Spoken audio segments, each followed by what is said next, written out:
There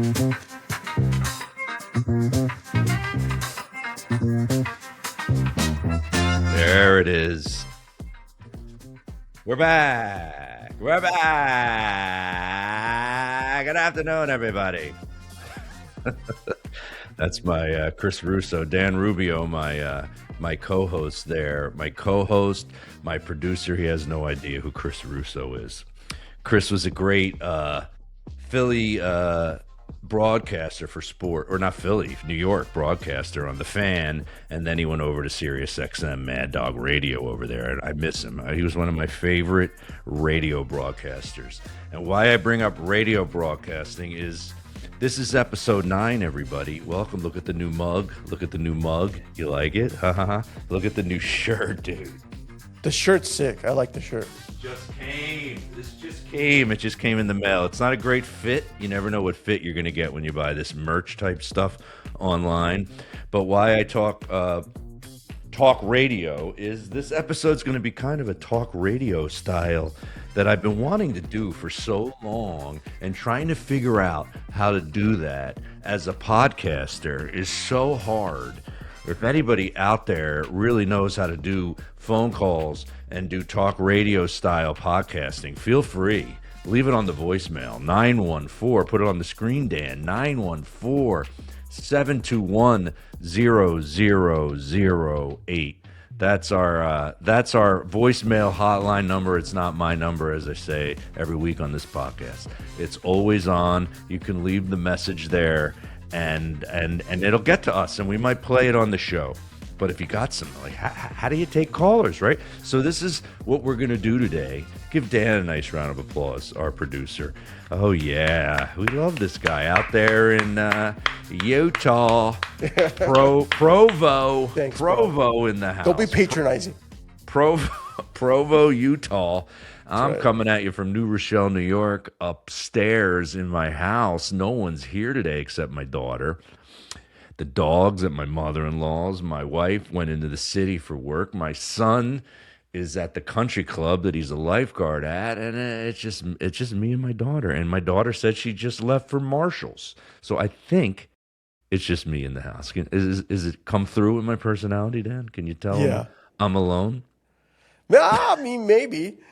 Maybe. Stressing me out, showing up late, but that's just a regular joke. I apologize for that. Talk radio, and why I'd love it if you'd left a voicemail on there explaining, because, dude, I've ChatGPT'd it. It's pretty complicated to try to just do something where you're getting callers. So Dan and I have been doing our podcast with this app, as you see us on right now. It looks excellent. It sounds excellent because it records your audio direct feed audio, right, Dan? Correct. Is that what it does? Yep. Riverside's fantastic. It records. It's my preferred choice for remote podcasting, and for just actual podcasting, they have a fantastic set of tools that gets high quality video and high quality audio, and it's been great. So that's what we do. So now we've had lots of callers from my super fans throughout the years of podcasting and the beginning of this new podcast. These are guys that come to the show a lot. We gave them links as if they're guests on our show, but they're really not guests. I'm going to kind of treat them as callers. This is the way I think is the best way to do it. You give people links as if they're a guest, and they're here. They're listening to the podcast, and they can chime in my little chat here if they have something to add or they want to ask me a question. Just like talk radio, just like I said, good afternoon, everybody. That's how you would come on the air every day, Dan. At 1 o'clock in the afternoon. This is I would love it if you could find it somewhere and we could play it. Chris Russo. Mike and the Mad Dog. Chris was the Mad Dog, and Mike was Mike Francesca. Frank. So you could tell I'm a Philly guy, and he was a New York guy. Mike Francesca. I'm pretty sure that's how you pronounce it.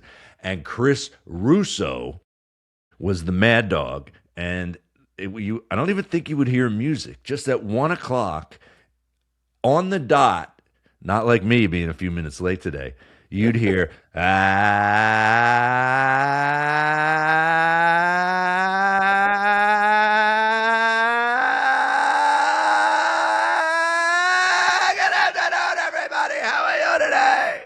It's 1:01 in the afternoon, and can you believe what happened in World Cup last night? USA should be embarrassed. You should be embarrassed. USA soccer, you shouldn't even been on the field with them. They made you look horrible. How bad did we look, Danny? How bad did we look? It looked like a college team. It was abysmal. It was, yeah, feel free to talk to me. This is how I'm going to talk for the first couple minutes of the podcast. I don't know how you would do it a whole hour like this, but a whole hour like this, very animated. But I'm serious. I want to talk about the I can't do it any longer. We have to catch up because everybody in the world watched USA looked like a shitty team last night. Well, and they did say after the match, oh, that was the worst we ever played. I hope that was the what do we have? One shot on goal the whole match? Did you watch it? Yeah, it was abysmal. I only watched the last little bit because I was traveling back from being with the family and whatnot. But I was getting some of the updates. And first of all, I mean, I was coming off a very emotional round with Mexico. That's right. I was rooting for Mexico too, because my son's girlfriend's Mexican. All of a sudden, I'm all in on Mexico. My son's got a Mexico jersey. So does his girlfriend, and they've been going all the matches, and I'm rooting Mexico. So I lose Mexico, so I'm thinking, well, at least I got U.S. Yeah. Well, so Chris, let's just say he says, I didn't watch the second of the Cup. I despise all things soccer, which Chris will talk about this in a little bit because this is crazy. I could see why he would yell on sports talk radio because when your team plays really bad, it's really easy to yell like that. And it was weird because I don't know if you agree with this, Dan, because you seem like do you follow soccer throughout besides World Cup? Because I don't. No, I'm actually not that. I mean, I do enjoy. I'll check in every once in a while, but I'm not like always watching soccer. I think honestly, some of the best games you can ever watch is specifically the World Cup. There's just so much on the line. It's 4 years of bragging rights. It's your country competing to try to be the best.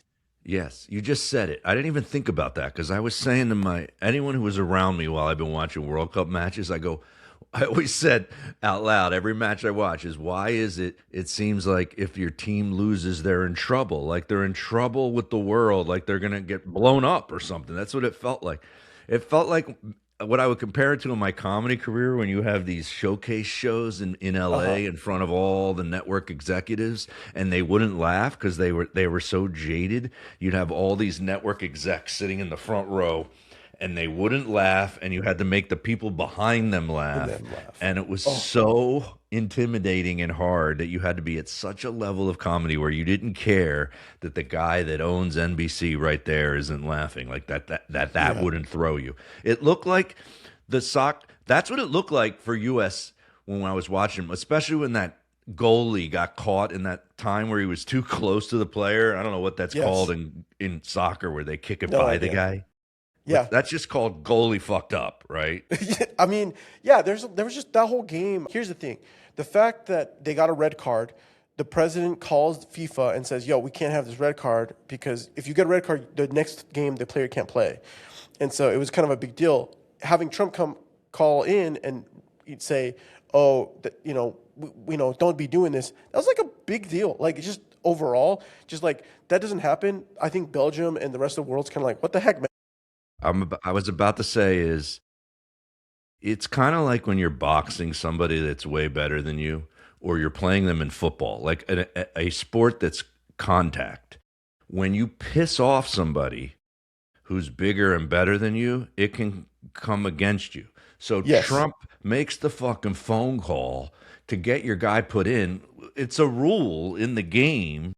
They literally changed the rules for Donald Trump, which had to make Belgium like, are you fucking kidding me, Trump? It's like your mom, if you got beat up at school and your mom showed up at the lunchroom where the fight happened the next day and embarrasses you in front of everybody. That had to be embarrassing.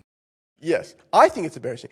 Part of it is because coming from the Mexico Cup, we played our heart out. Technically, on a technical standpoint, we weren't going to beat England, but it was so close. The passion was so there. We were fighting. Like, we had more possession. We had more shots on goal. On a technical level, Mexico should have won that game. But, soccer, it's one of those weird things. So I was a little devastated, but I'm rooting for Norway at this point to take it all the way. Norway's got You're that rooting like Norway. yeah, I'm rooting for Norway. I So who think do we have? We have Norway. We have Spain. Is England still left, or do they lose? no, England's I still just there. watched Yep. so many matches. I'm mixed up in my brain. Yeah. So Norway, we have Norway, we have Spain, Portugal and Spain, Portugal, and uh, Spain, and and then Argentina, Belgium. Belgium, So Spain won. Belgium, Morocco, Morocco's in. France, and then we have so we have Argentina and Egypt, which is playing actually right now. Egypt is one. If Egypt kicks out Argentina, it would be a wild. It'd be absolutely insane. Argentina almost lost to Capo Verde, like a couple on Friday on the 3rd, I like and the way that you was a said that. wild Say that game. again. So Capo Capo Verde. Verde, Capo Verde. Capo yeah, Verde. You yeah. know you know who I'm rooting for? Who? I'm gonna root for the U.S. is out of it, right? And I'm Out of it. Italian. Yep, I'm it's Italian, everything's. and Yep. Italy wasn't even in it at all. No. So I'm gonna root for the country that is the closest to Italy, which I'm pretty sure is Morocco. Watch me be wrong. I think Morocco is really close to Sicily. So I don't know if we could look up miles wise. Morocco to Italy versus let's see, you got Spain. Spain's in Europe, and so is Portugal. Argentina's way far away. Who else? We had Yes. Norway. That can't be close to Italy. No. Who else did you say? So Switzerland, Egypt. Colombia, Egypt, I'm and looking, trying then to see a map in my head. How close is Egypt to Sicily? Can't be close. not. Oh, I don't know. Not close. Yeah. Egypt is like near Israel, kind of, right? It's kind of Middle East area there, and I'm not afraid to look dumb on my podcast, everybody. And we do what I was trying to say earlier to set up the show is we have callers, and they're going to chime in when they have something to say. Do any of them have anybody want to say anything about the World Cup? Because we're about to move on. We're about to move on, but I am rooting for Morocco now. That'll be my my next choice. So at least I'll have somebody to root for. Because I got to tell you, it sucked me in. I'm a soccer fan now. This was my first World Cup where I watched from the beginning all the way. Okay, I did want to highlight a couple of things here. Is Chris did say there's a lot of Capo Verdens in Boston area. Yes, I can contest to that. There's a Capo Verde's a huge population in Boston, which I thought was really awesome. And I agree with you. I will say this, Joe. If you got invested in World Cup in soccer, not every game from MLS or some of these other teams, they're not. I don't find when I watch soccer that I get the same experience that I get from a World Cup. There is something different that happens in the World Cup because it's But really important. yes, It's really a proud moment. There's a lot yes. of. I've been watching all these. I've been doing a deep dive on Stallone lately. I guess because it was just his 80th birthday, and tons of videos were coming up on my phone. And I've always, liked Rocky and Stallone and all that stuff. But I've been seeing all this stuff that I never saw on him before. And I guess he's got a new book coming out called like The Steps or something, all about his whole career. And I heard him interviewed, and he said something like, "What's his favorite word? What's his least favorite word?" Went back from when he was on Inside the Actor Studio, which I had seen, and he said his favorite word is passion. There's a lot of there's way more, and I'm going to slam US on this because I've been lucky enough to be in the audience at a tennis match once, a US Open match, where an Argentinian, those are great.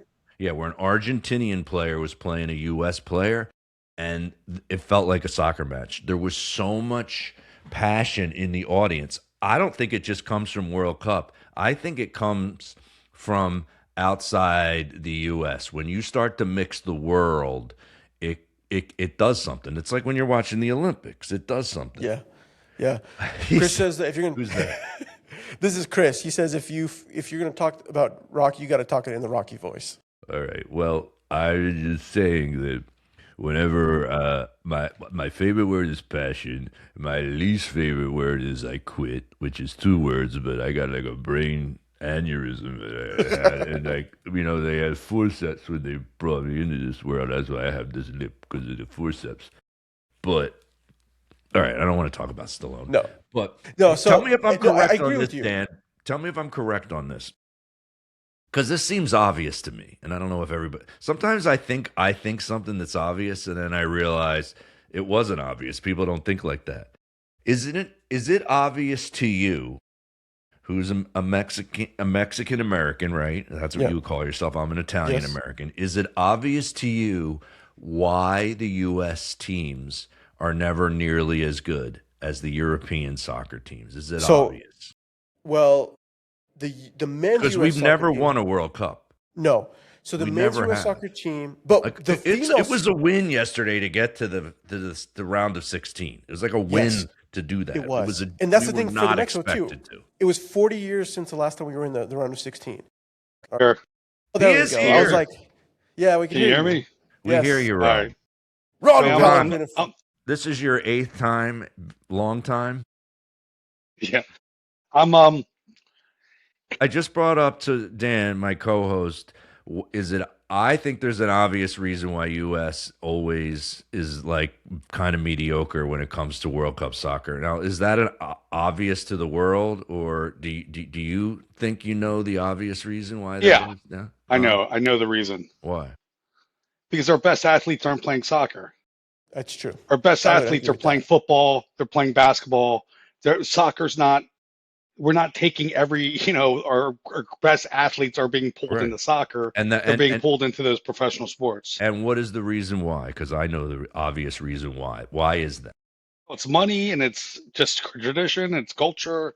Well, it's the first. It's the Soccer's first not the thing you coolest said. sport. Did you ever go? I've never gone to watch a soccer match live in my entire life in America ever. But whenever I went to Barcelona once for a wedding, and the first thing I wanted to do was go see a soccer match when I landed in Barcelona, and I couldn't because they weren't playing. It was off season. But yeah, there's no money to be made in America. So if you're good at it, you get the fuck out of America. So we don't have any of the good players here. It's almost it's not fair. It's like we're little leaguers compared to them. It's like when we play them in the basketball in the Olympics, we crush them because it's almost not fair. Like it's bullshit. We should get 2 points. You know, like when you play golf, how they give you a handicap. They should handicap America. Well, we're good enough to get into the World Cup, so that's something to recognize. Okay, we're good enough to get into the World Cup. The problem is that the men's soccer team, it's weird because the men's soccer team, we can't go all the way. The female soccer team for the World Cup for the female team is absolutely bonkers. They are some of the best soccer players. They've won 4 World Cups. Why do we have a good U.S. team? U.S. female team. Why is that? I think we have We have more female players who are going into soccer. Yes, more of our better athletes are going into soccer. Yes, and all the great athletes say fuck soccer. Why there's no? It's like, you know what it's similar to? Because my brother's kids are really good baseball players, and I see what they go through, like to try to make it to. My brother's son is playing D1 baseball in 2 years. He's a junior. He's already committed as a D1 baseball player, as finishing his junior year, going into his senior year next year. Is not only do the kids play baseball because there's money there, you know what they also do? They pick positions to play.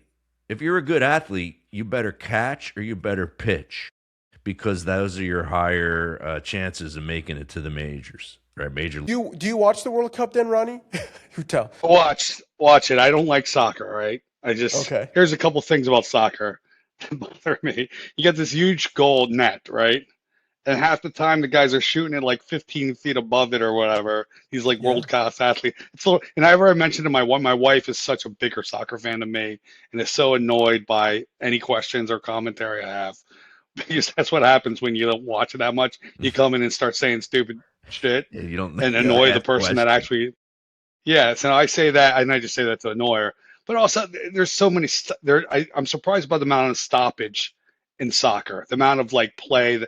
Like we've complained about football, right? Like every play, there's as much stoppage in soccer as there is in pro football. As far as somebody getting knocked down, they stop the play, they stop this, But they let the clock roll, which you got to respect. Yes. I like that they let me the talk clock about roll. this. Okay, the timing of the soccer, where the only person that knows how much time is left is the referee, is ridiculous. Yeah, that's stupid. Okay, I said it's like watching The Americans would Price is never Right. tolerate.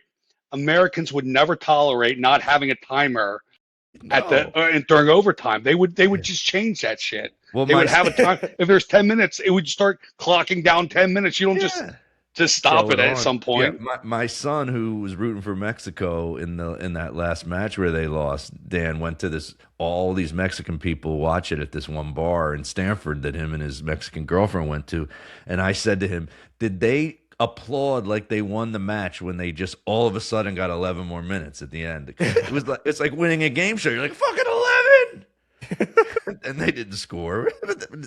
It's like, why is that they keep that a semi-secret? It's just, I don't think it's so much of the secrets that it's just part of the game, the rules. Like, right? There's no stoppage. There's like things that stop, but the clock doesn't stop, right? So all that time gets accumulated and added to the end of the game, and that's just how it works. I don't know why, right? Yeah, but they don't have the rules. timer going at the end of the game. It makes no sense that they wouldn't have. Hey, it's 10 minutes. We're counting down. You know. Well, I think part of it is, though. I will say this: if you have that, you're like, it's like that's your cue to then trigger the all game. You should be like, I think to a lot of soccer players, they're trying to get it. They know the end is coming, so they're trying to give it as much gas as they can for as long as they can. And then when they get the extra little, it's like another morale boost. They're like, we still got this. Where otherwise, you might lose it out. So I don't know. That's just my opinion, but. All right, Ron. Well, Ron, thank you for calling, Ron. Thank you for calling. That was Ronnie Poliquin from Dover, Delaware. Dover Law Office. DoverLawOffices.com. Is that correct, right, Danny? I think so. So let's switch subjects, because I could yell about this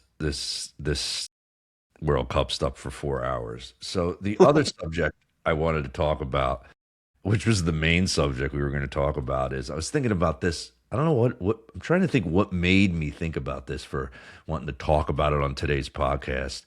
But I was thinking about friendships, because I'm at this age now where instead of going, I gotta move to Philly because all my friends from Cherry Hill, New Jersey that I grew up with live in Philly and live in South Jersey, and my brother lives down there, and I would love to be hanging out with my brother all week, blah, blah, blah.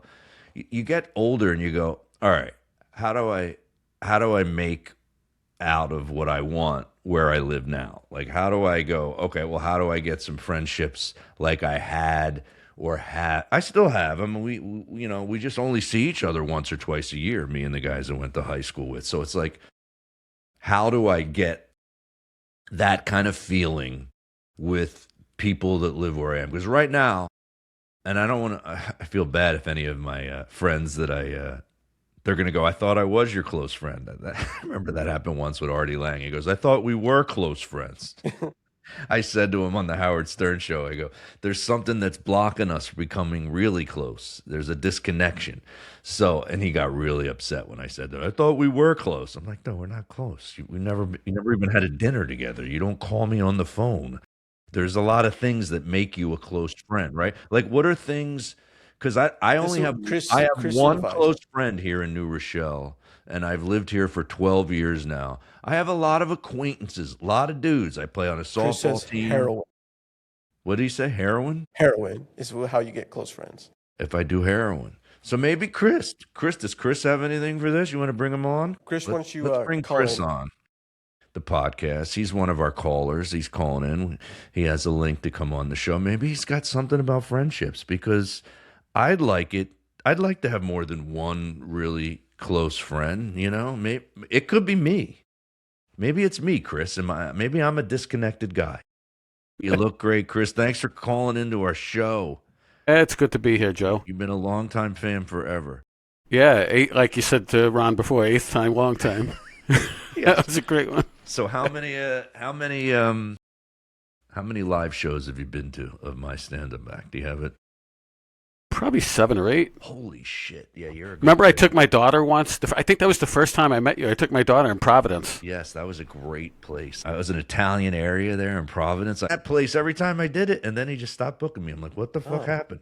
Try again. Call him again. I'll reach out. 80 times. So what do you got? What do you think that? What is the reason? Do you have this issue where you live with friendships, and how do you become an acquaintance, and then what makes them a really close friend? Like what's I did well. First, I want to go back to what I said before. I think the wall that stood between you and Artie was heroin. Oh, you meant Artie. That was what I meant about heroin. That was the wall, and it wasn't your fault. And I guess technically it was his fault too. Yeah. But people don't realize that. I think if you're also on heroin, there isn't a wall. But if you're a clean sober guy and you're with someone who's on heroin, it's not going to get normal. Okay, I got you. I thought you meant I needed to do heroin and then I would need more heroin. Too. I was like,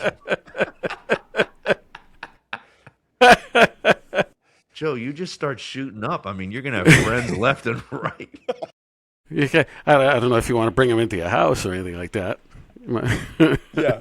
That's why they have heroin. You know, what's funny is I just spent this last weekend up in your neck of the woods with my friends that are probably of all the friend groups you had. I think over time you develop friend groups. You know, there's the friend group you had in elementary school and high school and college and all that stuff. And the one that stuck with me the longest was my friend group in the college years. I still, to this day, you know, despite where we live, we try and get together once a year and all hang out for, you know, a day or two. Now, is there one dude that's in charge of it? Because my guy group, we can't wrangle each other up, but my wife's I find that women are better at it. They wrangle all their friends up and they go rent the place and they go away for 2 days. Well, that's because they want to get rid of us. But we want to get rid of them too. Why does the guy suck at it so bad? Because we're lazy. You know, we... no one but on this side... Yeah, and this side it was my friend. It was actually him and his wife, but he really kind of spearheaded it. What was really happening is a few years back we lost one of our friends, and he was the primary guy. So then it became even more important because now one of us died. Right. So we kind of have to keep the tradition going, not just to keep it going, but to keep his memory alive too. I got it. You know? It's funny that you say that because we had one friend have a quadruple bypass about 10 years ago, and that brought us close together for about a year or two. And then when he got better, it reminds me of the joke I did about 9/11, how everybody was close with each other and New Yorkers are being really nice right after 9/11. Then it got safe again and everyone was dicks again. It's just, but dude, I noticed with me, disconnection, and this might have something to do with what we're talking about here. When I look at a person, I feel connected to them. So it's like your friends, you could do Zoom calls and phone calls all freaking year with them until you're in person with them. It's different. It's different. Yeah, what have you guys done in your guy groups? What do you find? One thing that you like to do, or do 6 things over a weekend? No, well, this particular get together is everybody, so it's our significant others are there too. It used to be, wives. Yeah, we bring our significant others, and in fact sometimes even there's kids and grandkids now. Yeah. It's a whole big to do, and it's fun. It's great. Where and how far will people come from? Well, the last 2 years, this year and last year was in Mayapack, up near you. So you have one right here. For me, it's about 2.5 to 3 hour drive, and that's about the longest. We got some of our friends are in Pennsylvania. And how do you pick the place? Does it like each person gets one close to them each Well, time? it's ultimately whoever's really willing to go through hosting. Because, as you know, hosting is the hard part. So they all stay at one person's house, everybody? Well, we did this time. Yeah, Roberto and Mayapack very generously open up their house and say, you know, they've got enough bedrooms to accommodate a good amount of folks and whatever not. You know, if you want to bring an air mattress and crash in the living room, old-fashioned style, that's fine too.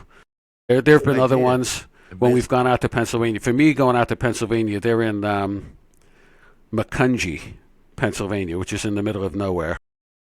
It's a 5.5, 6 hour drive for me. So when we go there, they offer us, you know, to stay at their place, but I usually end up grabbing a hotel because they're right near Dorney Park. So I usually, you know, you can grab a sketchy hotel room near Dorney Park. I used to do comedy right at Dorney Park at a place called, what was it, Villa East. That's in Lancaster, right? Yeah, those were the days, you know. Come see me, folks, at Dorney Park. Dorney Park. I'll be right after dilapidated clown. My big joke, my big joke at the Villa East was, it's not impressive when you can touch the monorail from the ground. Place was so shitty, Dorney Park. Is it still there, Chris. Dorney Park? Oh, yeah, Dorney Park is still there. Still yeah. up and running.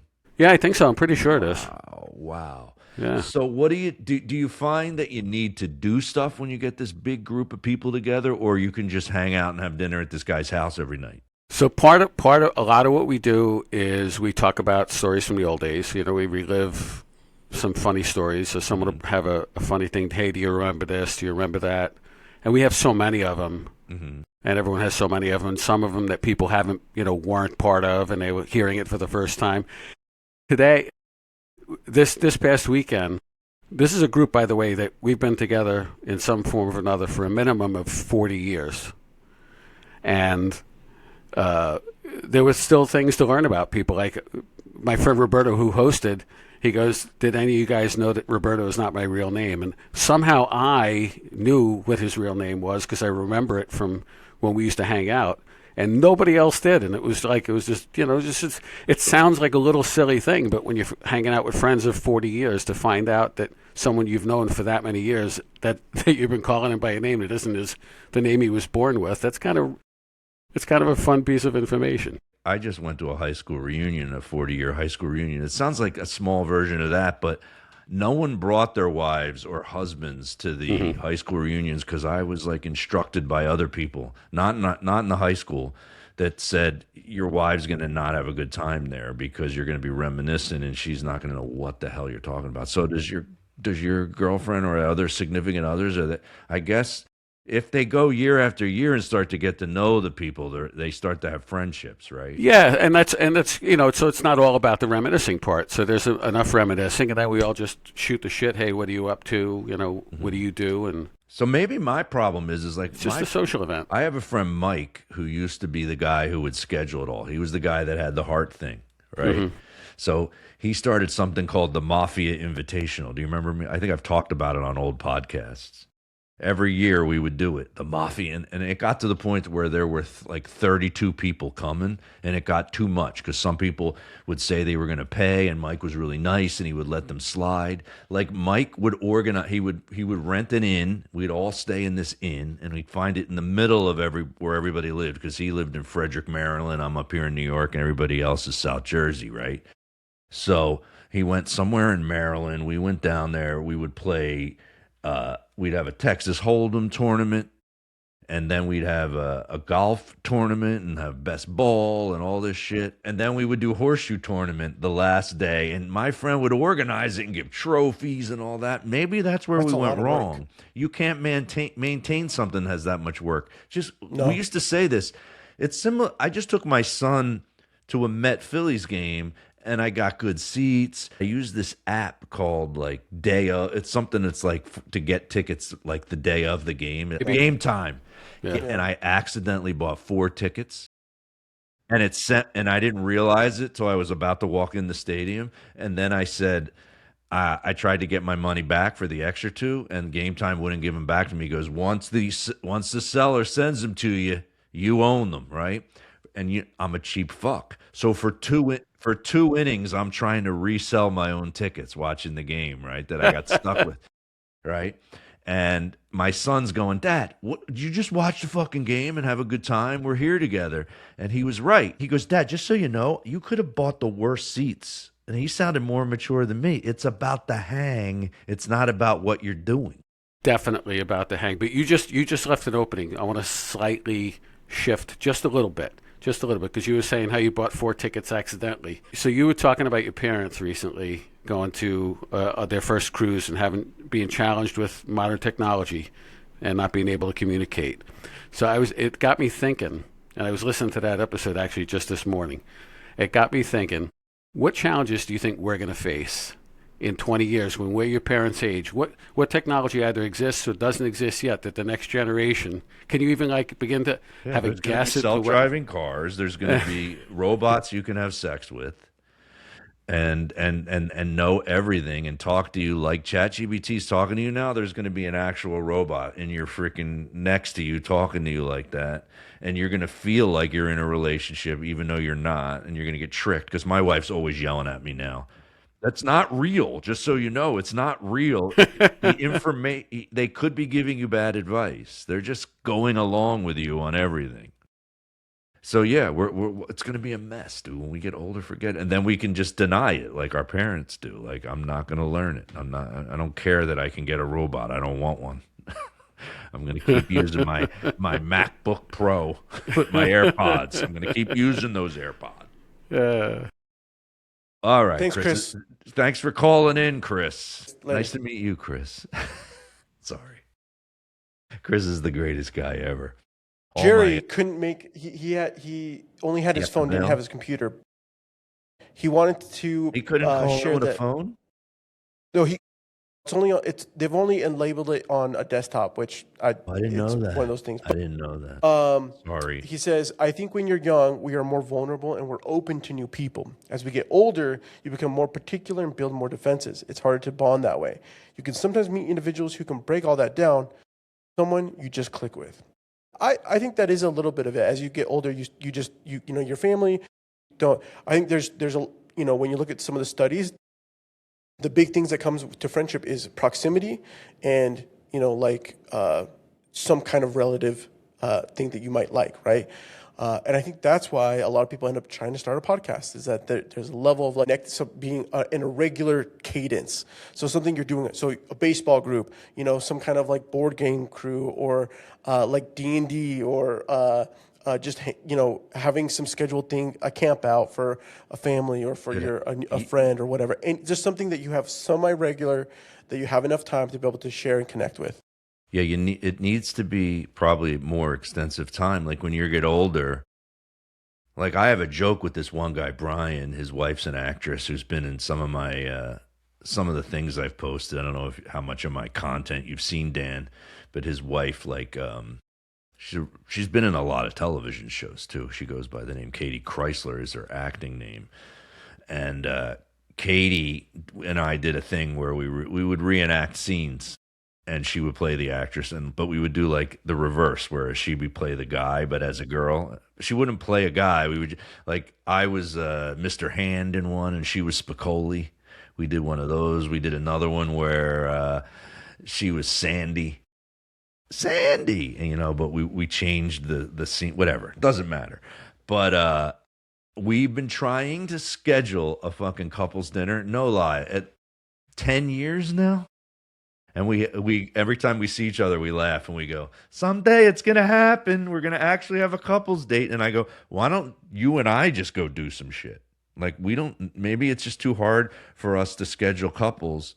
Come on. Sometimes I'm here all fucking day, every day doing my shit. Like, I have the kind of job I can leave for an hour and come back, like go have lunch but I do think from what I heard from Chris is that those weekends or something like that. You can't build memories if you go for coffee. Like, there's nothing you're going to remember forever at the coffee hang. You got to go away. But how do you take that risk with somebody you don't know that well? But I think that's part of the thing. All right, Ron, let's bring you in. Ron, new view. Oh, I mean, Joe, one of the things I find is accessibility. Like, a lot of people, what you just went through with the couples. Oh, we don't have time. Like, shut the fuck up. Just schedule something and do it. I mean, everyone's busy. We're all busy. We all have shit to do. If I have somebody I want to hang out with, and I call them 3 times, and they say no each time, and they haven't called me to hang, I'm not talking to that person anymore. So, a big thing is like being accessible. Yeah, go out for a beer. What's the big? It's like not that big of a deal. I will sacrifice going to my kids, whatever, to hang out with some adults. There's too many people out there that are consumed by their kids too, and consumed by all this other stuff. Like, our kids don't need to be everything. We can go out and have beers. My kid can have a practice. I don't have to be there. I mean, like, I think there's some people where they have a kid, you never see these motherfuckers again. You will never hang out with somebody like one kid. I have 4 kids. That's my. I know people. They have one kid. It becomes their whole world. They get consumed by it. That's their identity. Screw that. My kids will be fine. Okay, they don't need me up their ass every second of the day. I think that's a really good point, Ronnie. I think, especially here in Utah, family culture is like, the church is all family first, blah, blah, blah. But that perspective, you lose a sense of your own identity, and that own identity is what helps to connect you to other adults. And I think it's healthy to be able to support your children in what they're doing, but it's also healthy for your children to recognize that you're a human adult that can have a relationship with other individuals, and that they can see the types of relationship as an adult that you might have. Well, here's another question for you, and Ron, you probably have a good answer on this one too. Is like, so I do have the high school friends, right? We just don't get together that much as a group. And I keep trying to make it happen, and then I stopped. I got lazy with it. The last like 2 or 3 years, I just stopped because they never responded. They're the king of, they don't text back. They don't. I'm like, are we really good friends? Like, you start to think maybe we're not good friends because you don't even text back. Who doesn't text back at all? Like, I text everybody back. It's weird. All my friends, most of my high school, elementary school friends live in Philadelphia, New Jersey area. I'm in Delaware. I'm about an hour and a half away, but I make it a point. I will drive up there. I don't care. I'm driving up there a couple times a year. I'm driving back. I moved away, so it's my deal.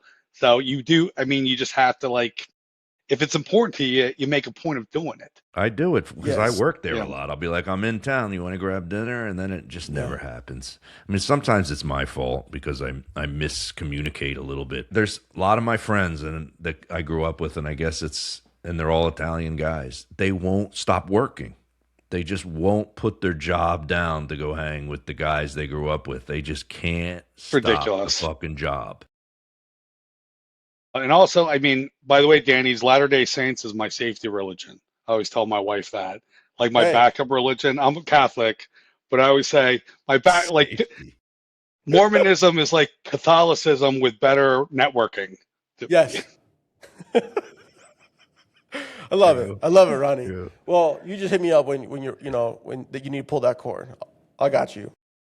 All right, Ron. I think we got to get together again with Ron, Chris, Matt, and Jerry, and we got to do one of those hangs. Maybe we just go do something sometime. Like you said, we don't need to do anything. We just go somewhere. That almost might be more fun. We just fucking go somewhere. You guys just need to do a bowling league. That's only one day. My dad always talks about, like, when your kid was in Cub Scouts, or I was in something called Indian Guides, where everyone had an Indian name. I was Big Hawk, or I was Little Hawk, and my dad was Big Hawk. Nose. Big Nose. Big Hawk Nose. And we would go away on these weekends, and the dads looked forward to the kids going to bed, and they would play poker at night. And my dad said some of the greatest times of his life was then, and how much they would laugh. And those old cowboy movies, all the Indians were played by Italians. So True. Yeah. When my son played travel baseball, did I go away? And a little bit with my daughter. I never understood that. You have these travel teams, and then the people don't get together. Like, we're in like freaking Virginia, and we're not getting together for dinner, or they don't. We do. We always have dinners, but there's 30 people there, so you have trouble really clinging to. I'm on some of these boards, and you have board meetings that are super lame and boring, and then I'm like, hey, let's all go for a beer afterwards, and everyone's like, no, I'm going. I'm like, why you? Like, the only point of coming to this thing is so I can go hang out and have a beer later, to me. Yeah. So I just don't understand. I don't get it, man. I don't get people. What are you going home? Like, why do I have to be home, like, right away, Like, you got to go out for a beer, man. I mean, it just needs to be done. Yeah, there's some people out there, and there are two kind of people. There's people that like to hang and talk, and there's other people that can't wait to fucking leave. They can't wait to go home. My father-in-law loves to fucking go home. He would come to my son's games. I don't think he ever stayed to the bottom of the 7th and watched the end. I'm like, then just come at the 6th inning and watch the best part of the game to see who wins. You never stay to the end. How do you do that?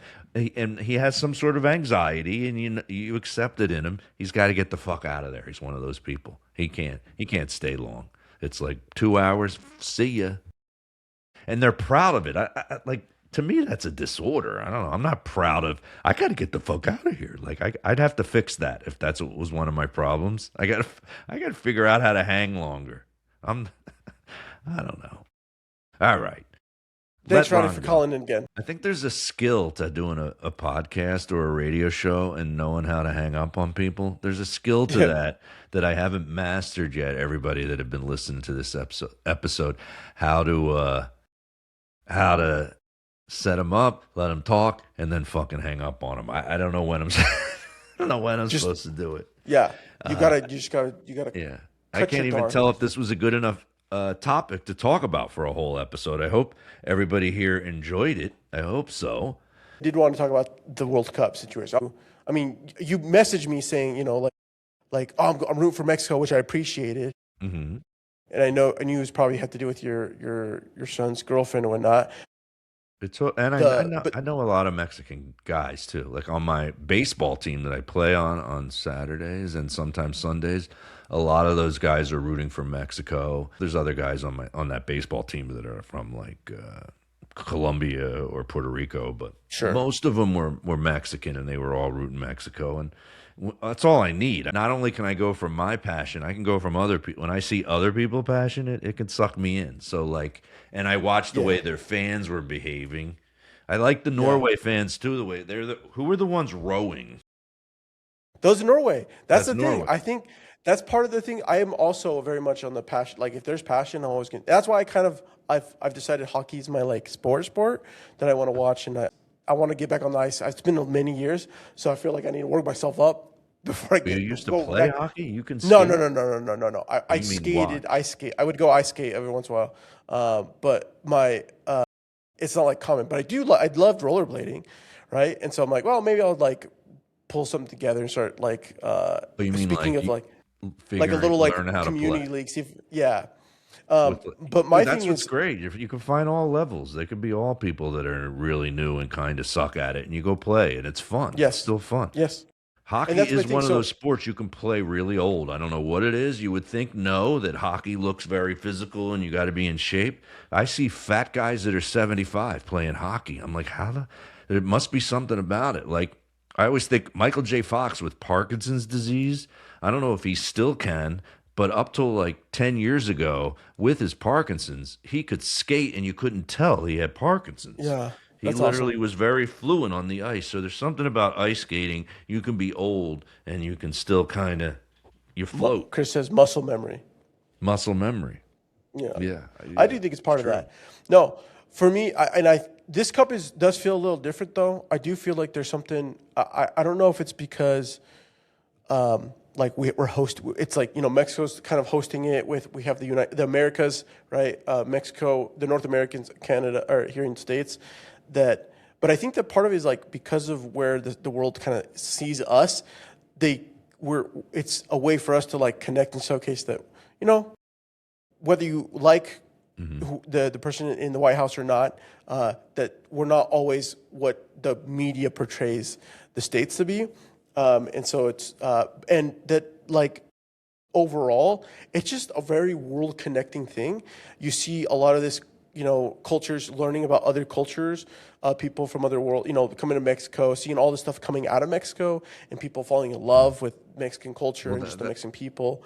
That was just almost why, like I couldn't afford it and I wish I could have, but one of the matches, I guess it was the last match that was at MetLife here, which, MetLife's under an hour from my house. So I could have went there and watched it, but it was $1,500 for standing room, like $1,500 for one ticket. I know. And I was like, there was something about it that you go, maybe I should just throw that money away on that because it's an experience I'll have for the rest of my life. You don't ever get to be around another culture. It's like going to Europe, and why my wife will force me and she'll just go, stop worrying about the money. We're taking the family to Portugal. We're taking the family to Sicily. We're going to Ischia. We're going, that is something that's worth spending the money on sometimes, even if you don't have it, because it broadens your mind. And it broadens your kids' minds too. So when you watch these matches, maybe that's why I'm enjoying it. I love learning and being entertained at the same time, and that's rare. Yes.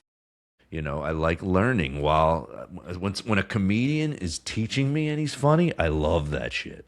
Like I hate to say it, but like Howard Stern when I was younger, I used to love the last hour of the show when he would do the news because I'd learn he'd crack me up while I was getting all the news bullet points. It was perfect, you know. And even Jon Stewart when he used to do the Daily Show, I used to like it a lot. See, he's back to doing the Daily Show, but I don't have Comedy Central anymore. They I just don't have ended it, I basic. I think. don't have. Is that done forever?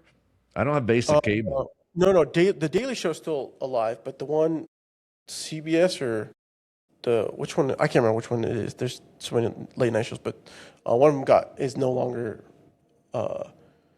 available. I can't remember which one it is. I don't know. So I'm keeping an eye on the chat as well. I mean, I want to correct what I said. I do have basic cable, but I don't have the package where you get Comedy Central. Yes. I get sports and news. That's my package. No Comedy Central, no MTV, no VH1, none of that shit. Okay, a lot of channels, but not that.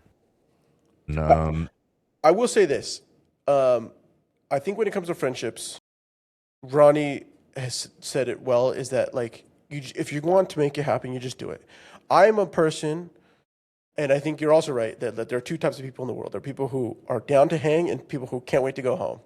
My wife is definitely someone who can't wait to go home, but she's very much, I like intimate relationships. Like she'll set something up, but it's very rare. Me, on the other hand, I'm always wanting to make new friends. I think Ronnie's very much a similar setup.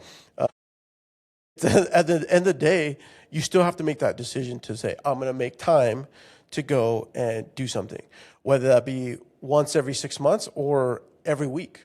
Well, my question is how do you turn some of your friends in? Like, there are a couple guys here that I do hang with and I click with them, but it's never gone to, like, it would be weird if I go, hey, dude, like, say there's one guy on my softball team, right? That I click with this guy a little bit more. You notice, it's like a marriage. You notice who you click with a little better than the other guys on your team. I think they did a lot of funny episodes on like King of Queens about this. It's like, how do you get that friendship to be like where we hang more than just this softball game for an hour on a Tuesday? How do I go, hey, man, we should get together. There's been comedians like that. Joe. You just say, do you want to be friends? Check yes or no. Yeah. That'd be great. It's like, how do you do that? I wouldn't know how to do it with a guy. It's like, I want to be better friends. It'll look weird. I don't know how to do it. No, you just make it happen. I'll tell you. Let me just tell you a story. I was in college and I had just got back from my mission. I go away for 2 years and then I come back, and so I'm getting back into college and do all the thing. I'm doing my program stuff for video. Mm-hmm. And I saw there was a kid there that I was like, I think this guy's kind of cool. I think we could like vibe. One day I just call him up and I'm like, yo, do you want to come to the house? I got a ping pong table. He's like now? And I'm like, yes. He's like, are we like doing like, no, just come hang out. He's like, okay. Yeah, they get to weird. To this day, he was like, he was a little like, what is happening? It's like, you know what you should show on the screen? It's like that scene in Boogie Nights where Philip Seymour Hoffman is talking to John C. Reilly, and then they're getting like awkward with each other. How much you bench? You tell me first. You tell me first. It's like that. They're like it's awkward. They're like friends, but it's like, I don't want them to think I'm like fucking hitting on them. Like, how do I do this? How do I do this? But that's just how it is. Totally heterosexual, man. Can we hang out? Not like sexually, like I want to like go bowling. I always get to the beginning part of that friendship, but it never gets to that. I could name 7, 8 guys that I have that light friendship with here in New Rochelle where I live, but none of them are to that next level. What is the next level to you? I don't know. What does that mean? I don't know. It's like maybe where like, what sometimes happens is like your wife becomes friends with their wife, and then if your wife doesn't hit it off with their wife, it fucks it all up. That's what happened. I'm like, fuck, my wife. Or I've had it where this one guy, Pete, who I used to be really good friends with, him and his wife got divorced, and his wife is best friends with my wife now. They're really tight, really good friends. We went to Italy and Sicily, and she let us stay in her family's house, and she was there with us. Like she was at our party a couple nights ago. She came by herself. She's divorced, so she comes everywhere by herself now. But now her husband isn't my friend anymore. Like that friendship went away, and now she's fucking friends with the wife. It's hilarious. So that's just how it goes, my guy. Like this one guy, John, who lives right around the block. He's like my closest friend here in New Row, and I don't know what it is about him that made that one does feel like a high school friend. I don't know what it is. I think it's because he's done crazy shit and he shares it with me and he lets me know, like, oh, I went to jail for that or whatever it was that happened. He like will say, and like that made me like him instantly. I was like, I hate people that think that like everything's great and look at my car and look at my boat and look how big my house is. He's always like self-deprecating, and that made us tight. And he loved comedy, and he was a huge fan of comedy. He loves Bill Burr, right? He heard Bill Burr say my name on his podcast, and that was like insane to him. That Bill Burr knew who the fuck I was. He was like, "What the fuck? I know you." But that's not why we are closer than most of the other guys. It's you know what? It might be similar to why I ended up marrying my wife. I always tell people she never played games. She always called when she said she was going to call. And if we made a date, she always showed up. She never canceled the date. We never had to fucking be a shithead to the one to make them like us. And John is the same way. If he was like, let's go do drinks, like we do it. It never gets canceled last second. There's so many people that are so flaky, right? They'll make plans and they always cancel. You're like, Jesus Christ. So maybe I'm answering. This is like therapy where maybe I'm wrong for thinking I need more of those guys. Maybe one dude who lives around the block, it's all you fucking need. You only need one wife, right? You don't have 9 of them. Unless you're this is my philosophy. Old school Mormon.